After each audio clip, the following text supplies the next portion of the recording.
everybody. It's your girl, Cece. I'm here with my lovely co-host, Dr. J, and we are here for another episode of Introverted Vibes Extroverted Energy. So, today we are talking about something that we see a lot in the business world, code switching. Dr. J, how you doing today, girl? Doing okay. I'm doing okay. How are you? I'm doing good. Such a busy day, but we are here for everybody and talking about our perspectives on code switching, how that works, what is code switching, how we navigate code switching as an introvert and extrovert in business and personality, all the things. So, y'all, we got a great show here for you, and let's get started. All right. So, I'm going to ask you these questions. I'm going to start with you, right? Okay. Code switching. How do you navigate code switching? So I am a code switcher.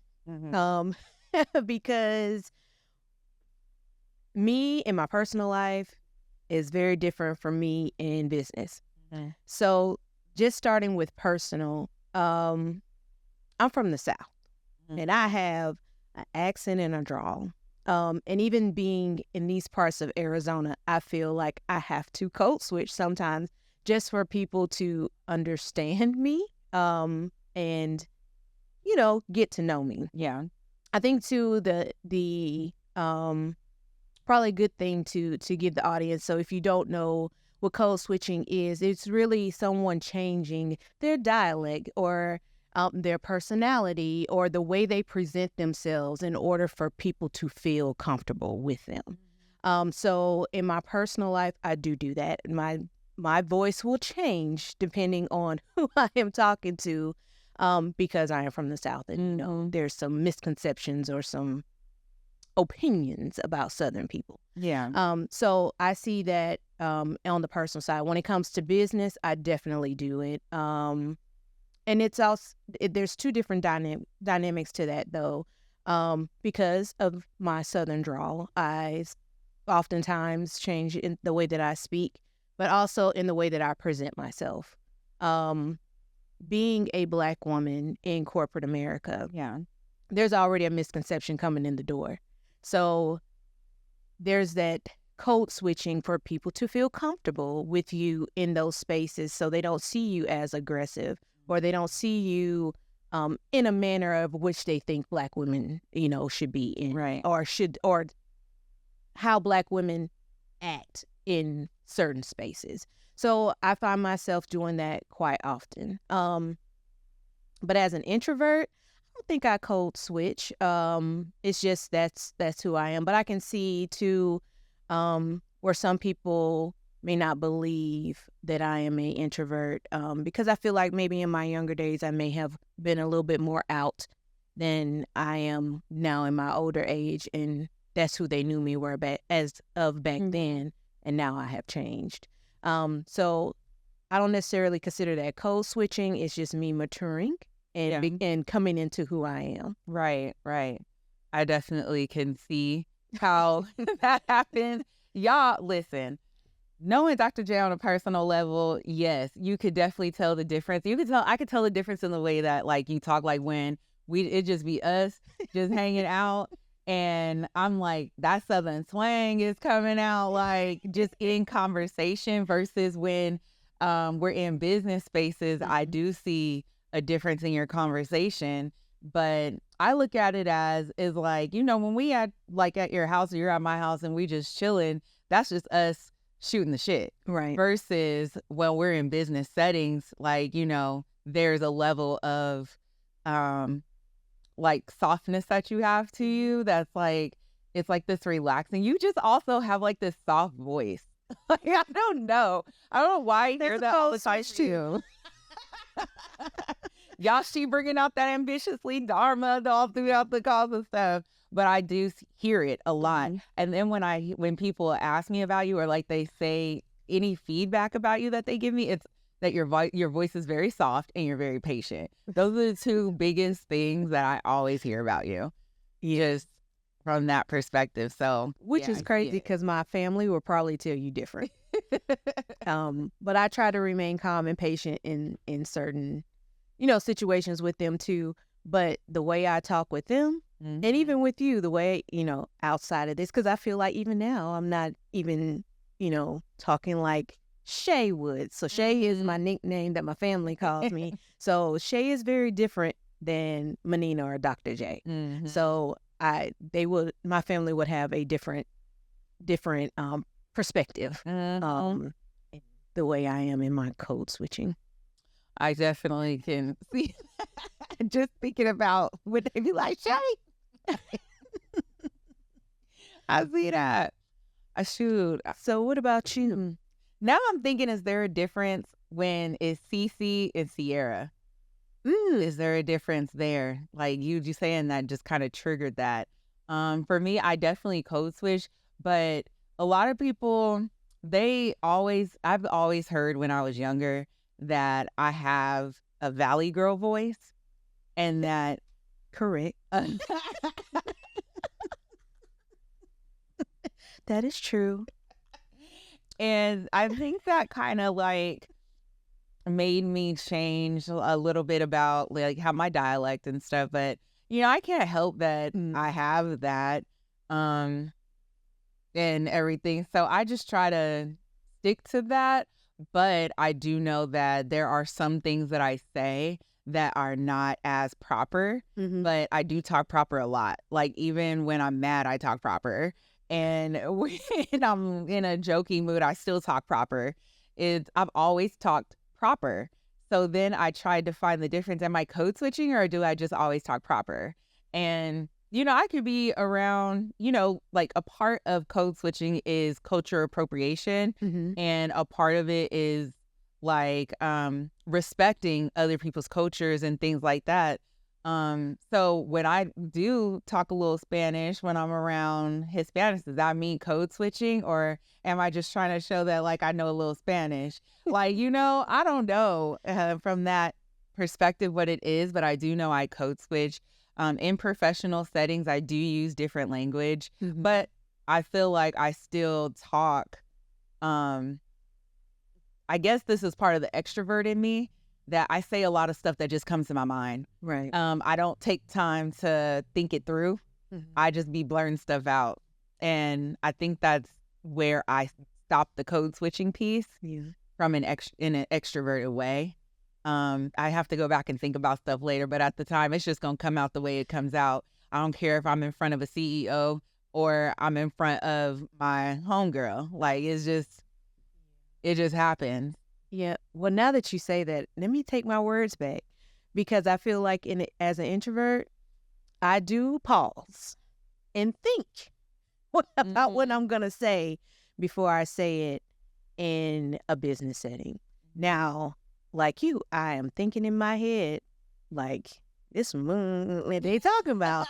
But then I try to figure out how can I relay that in a more softer tone of saying, you really talking some crap right now. This is what it is. So how do we need to move? Or whatever the situation is. So I do find myself not being as blunt as my thoughts are before I respond to certain people. Now in my personal life, I do not. I'm going, whatever comes up, comes out. But I have noticed that, depending on the setting, I'm going to take a minute and think about what I'm going to say before I say it. And that, I could see how I can use some more help in that, especially in my written communication, because I'm very blunt and I don't think I just write it how I'm thinking it in my mind. But recently, I have gone back 2 or 3 times and I have revisited an email before I sent it. Oh, y'all, I did. What? I did.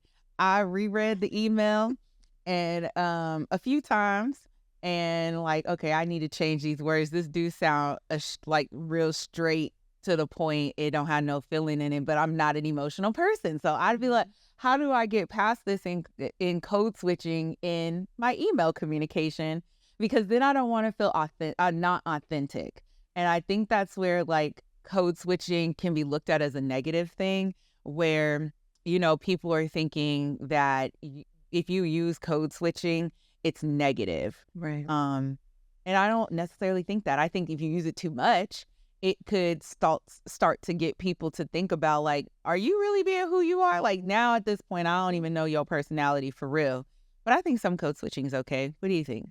I mean, I think so too. I think for Black women, it's harder for us because we always want to be authentic and unapologetically us. Mm-hmm. And so depending on the spaces that we're in, I think we just had that strike against us because we have to code switch in order to make other people feel comfortable. And that's the part I think which bothers me the most, even as Black people. Let's just take the gender out. We are always having to make other people feel comfortable with our presence. So code switching is a thing for us. It's always been a thing for us. And let me just take this out too. Let's just take race out. Let's just say the minorities, because I'm sure other Hispanics and things of that nature probably feel the same. We always have to change who we are for the majority to feel comfortable. That's one of the things I wish more of the majority people will accept us and not judge us based on our race or our ethnicity and things like that. So I think for us, code switching is always it's a norm for us, and we may not even know it. Some people may not even know that we're having to do that, but that's just been a thing. We've always had to make other people feel comfortable with us, but they don't make sure that we're comfortable with them. Now, is that your reason for code switching? So that way you can make other people feel comfortable? I would say a little bit. Not necessarily for them to feel comfortable, but more or less for them to know I'm not an idiot. Mm-hmm. I'm not stupid. I'm not educated. I'm not intelligent. Not necessarily for you to feel comfortable with me. But I feel like there's so many, just even saying that there's so many different aspects to why we have to. But I don't care whether you're comfortable with me or not. But you will not insult my intelligence or think that I'm beneath you. Yeah. In some aspects. But I feel like, for us, code switching has become a norm. I think it's been this way for a long time, and people probably don't even realize it. Right. I feel that, like, with consulting and with clients, I am like, it's crazy though, because they expect me. I've noticed that there are some clients who will they'll go look at my LinkedIn and just to see who's coming to them. Mm-hmm. I remember one time I had a client and they were in Alabama. Shout out to Alabama. Not this place. No. It's still Alabama. No, I'm just like, go ahead. I know it's where you from. But it was Durham. I believe it's called Durham, if I'm not mistaken. He said what it's called. I think that's what it's called. Maybe not. But I didn't forgot the place in Alabama. But like, they checked my LinkedIn before I got there. Mm-hmm. And I think that they realized that it was a Black woman coming. And when I got there, some of the members people there did not treat me it was bad. Mm-hmm. Like, they didn't even acknowledge my presence. But the CEO, need anything? I got you. Just listening, really intrigued by what I had to say, and understood that I was there because I knew what I was talking about and I knew what I was doing. And so, you could just see some of the people, they would not even acknowledge me though through the whole thing. Mm-hmm. That's the only time I've experienced something like that. And, when I was talking, I felt like I did code switch. Mm-hmm. I felt like I was way more straight professional than how I usually am with people. But when I'm having conversations on the phone, when I'm even training, right? When I'm training, as a facilitator, I still have my personality in there. Mhm. Like my examples that I use, I'm very relatable is what I like to say. And, just having that mindset is I didn't care if they were comfortable or not, like what you said. That's what made me come to that point. Because I know what I'm talking about. And you need me. Correct. You need me because you the one don't know this product. Right. I know it. You need to know it. So like that's kind of how I I think about stuff when I'm in those spaces that, there's people that don't look like me or even people that do look like me, because people look like me, they actually talk more about my voice than people who don't look like me talk about my voice. And so, I really don't care. I've been made fun of about it. It doesn't bother me. I actually think that it's kind of funny when they say it now, because I'm like, what is a valley girl at the end of the day? What valley are you referring to? That is true. Well, I will say, I think the only person that has, I won't even say picked, but has had a problem with my Southern drawl, not even had a problem, but has said something, let me put it that way, about my Southern drawl, probably has been you. Because I remember we had a conversation one time, and it slipped out pretty hard, I think, because you was like, girl, I didn't understand nothing you said. And I think I may have been home. Shout out to Warner Robins, Georgia. That's where I spent most of my childhood. And I may have been home visiting, and I called you, and I was in my place of comfort, and I was probably telling you, like, girl, I don't understand nothing that you said. But even to that, code switching, when I get home and me and my people are together, like, yeah. I'm a totally different person. Don't understand a thing. Like, girl, what? Then I have to come back and be like, oh, well, what I said was this. But it's been 3 years. I'm used to it now. I'm used to it now. Now I can understand you, regardless of what. And like after you've been with somebody in all these different spaces, in different scenarios. We started out in a business setting, and so that's what I was used to. Yeah. Then I heard the first time of Dr. J doing. Or being around her people and like in her personal space, I'm like, okay, this is something different. And then travel, like in all these different spaces, now I know. Yeah. So now I feel like I'm like, oh yeah, now when other people are like, girl, what'd she say? Oh yeah, girl, she said this. Right. So even with that, let's talk about some code switching. So you just said, girl. See, now if I was at home back in Georgia, it'd be girl, what? Good. So even that, like the whole dialect, everything changes depending on who. It's just crazy. And do you think that it could be to a point to where people start questioning your authenticity? Absolutely. Absolutely. Now that we get into the root of something, because you're just being who you are. And why is it that Dr. Johnson, Dr. J, why is it that people feel like you have to be one way? And if this is also you as well, like how you have a professional side, but you also have your Southern twang side, why do you feel you got to be not authentic because you have both of those things are you? That's a great question. I don't know. I think maybe for me, it's because I don't allow everybody to see that other side. And so for me, I think people get in their draws when they don't know that other side of me. And I don't open that side to a lot of people because there's got to be some trust there. So I think not knowing those little things about me, they don't know if they know who I am but again, I don't allow you to see that.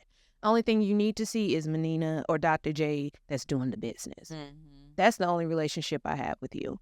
Until I am comfortable with you. You need to see that side. You don't get that personal side of me. So maybe they think that's just authentic because I won't open myself up to them like that. But you haven't given me a good warm and fuzzy for me to even be that person for you. So that could be why. I don't know. That's the question at A. If someone feels Dr. J is unauthentic, please tell me why. But I promise you, probably 9 times out of 10 is because we don't have that relationship for me to be that authentic with you. And why do people feel like they always need to be a part of the conversation, the relationship? Like, you don't have to for someone to not be their authentic selves. Like, why is it that when people hear your soft voice or your soft side, but they don't hear the southern twang side, and now all of a sudden you're just this unauthentic person if that's what is in their mind? I'm like, no, they're both her. Right. And they don't see the what you call the nuck if you buck side either. Because I don't like to give certain people that power to make me nuck if you buck. Now, it's some people that have and you ain't seen it, and Cece may have seen it. But I'm not gonna give you the pleasure of even seeing that you affected me that way. Yeah. So you're not gonna get that either. And maybe they think that's not being authentic as well because you haven't seen me angry. And if you feel like you have to see somebody angry to make sure they're authentic, you need to go check yourself. Yeah. Yeah. So, but I know some people do that. They like to trigger people. On purpose. Yeah. But why do y'all do that? Like, why do y'all do that? Why do you feel like you need to trigger fire? If that is you, right? I'm talking to those, if you do that, why is that something fun for you? Control. Answer that in the comments. Control. Yeah. Manipulation. It gives them a thrill to see that somebody else, that you made somebody. It's like, who hurt you? Who hurt you? Childhood trauma. Go see a therapist. All right. What do we sit on somebody's couch? Yes. Sit on somebody's couch. Yeah. I kind of, I look at that the same way. Like, people, I don't even know if people really question my authentic self. If so, they've never told me. Probably because, like, my voice really doesn't change too much. Like, my facial expressions really don't change a lot.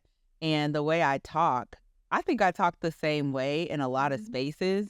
But that's just because I don't think before I talk. That has nothing to do with it. To be honest, I don't think anyone should question your authenticity. You have always kept it a buck with everything.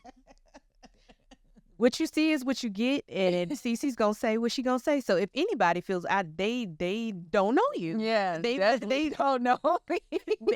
It has to be someone that may have heard of you and have not talking to you have talked to you one-on-one.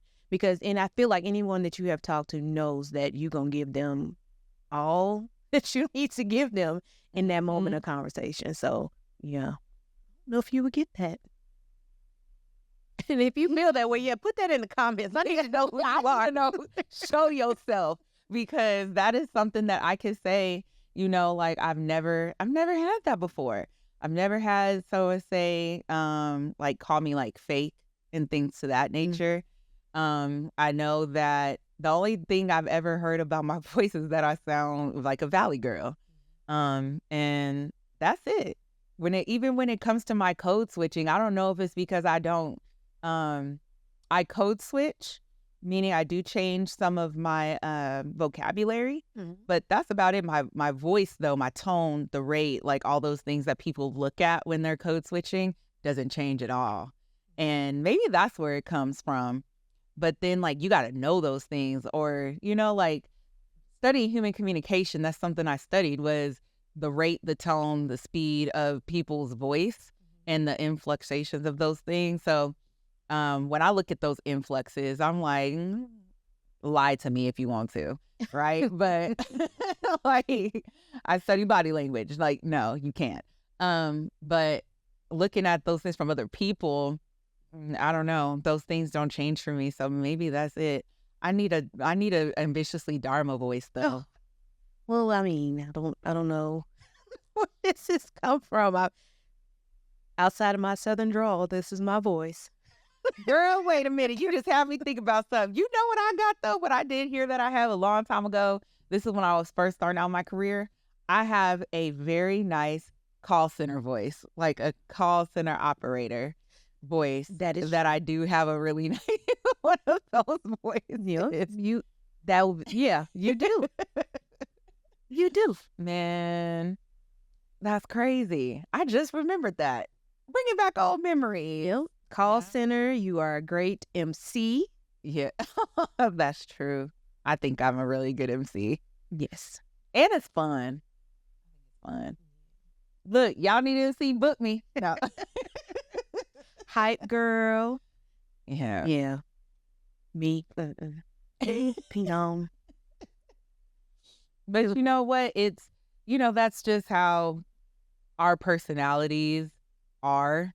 And, there's a lot more people that identify with your personality than mine. Just from studies. Yeah. Studies show that. So knowing that, I want you to, before we close, y'all, I'm about to ask Dr. J right here. What are 3 things that you would tell that introverted code switcher? Oh, that is a big question. I would say, I think what I've always said, just stay true to who you are. Think before you speak. Because again, we are introverts, but don't let the smooth taste fool you. We will pop off. But yeah, really think before you speak. And then present yourself in the manner that you feel like you should be presented in.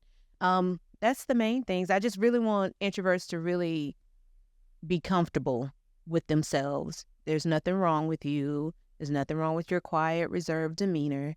Embrace that and use that to your advantage. But yeah, just be sure to think before you speak and present yourself in the manner that you want. I love that. Extroverts, my advice for you. We live in a loud, want to be in the middle, in the mixed space. So when it comes to your code switching, my first piece of tip would be to make sure that you are being yourself, but you don't always have to be the loudest person in the room. Okay. Second tip for an extrovert would be to stay true to you, right? Still stay true to who you are, that people love that personality. You're the lively person. It draws people in, and that's okay. And 3, it's okay to be in a business setting and to be an extrovert and express yourself. But what I do sometimes is, because I do talk a lot before I think, like a lot of us do in this extroverted world, is maybe write it down. Write something down real quick that you want to say versus just spilling it out there. Maybe write it down first, okay? So those are my tips. Write that down a little bit and then say what you need to say, because it will also train your mind to change the way that you do express it out loud. So those are my tips for a code switcher. I have one more for introverts. I'm sorry. Mm-hmm. One more. In these business settings, don't allow anyone to conform you into the way that they want you to be. Mm-hmm. Again, stay true to who you are. You may not be the loudest one in the room, but when you speak, they know that you got something to say. So do not allow anyone to tell you what you are supposed to be or how you are supposed to act in the setting. You are there for a reason, for a purpose, and it's not by mistake. You know what you're doing. Don't let anybody change you. Shoot, I honestly feel that's for everybody. That is for everybody. Take that last point. That is for everybody, including us extroverts.